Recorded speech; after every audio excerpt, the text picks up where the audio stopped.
அஸ்ஸலாமு அலைக்கும் வரஹ்மத்துல்லாஹி தஆலா வரகாத்துஹு. நபி மீது நாம் கொண்ட நேசத்திற்கு கிடைக்கும் வெகுமதி என்னவென்று தெரியுமா? கண்மணி நாயகம் ரசூலுல்லாஹி ஸல்லல்லாஹு அலைஹி வஸல்லம் அவர்களை பார்ப்பதற்கு ஒரு மனிதர் வருகிறார். வந்து ஒரு கேள்வியினை கேட்கிறார். யா ரசூலல்லாஹ், கியாமத்து நாள், மறுமை நாள் எப்பொழுது வரும் என்று கேட்கிறார்.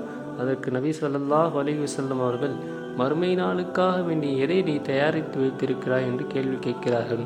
உடனே அந்த மனிதர், அப்படி ஒன்றும் பெரிதாக எதையும் நான் சேகரித்து வைத்திருக்கவில்லை, என்றாலும் அல்லாஹுவின் மீதும் அல்லாஹுடைய ரசூலின் மீதும் உள்ள பிரியத்தினை நான் அதிகமாக சேகரித்து வைத்திருக்கின்றேன் என்று அந்த மனிதர் கூறினார்.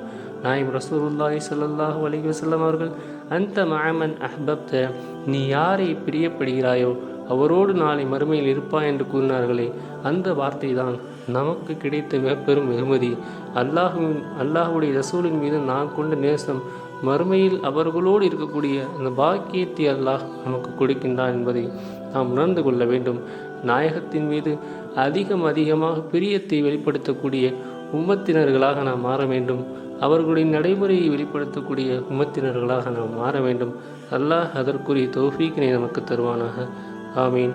அஸ்ஸலாமு அலைக்கும் வரஹ்மத்துல்லாஹி வபரகாத்துஹு.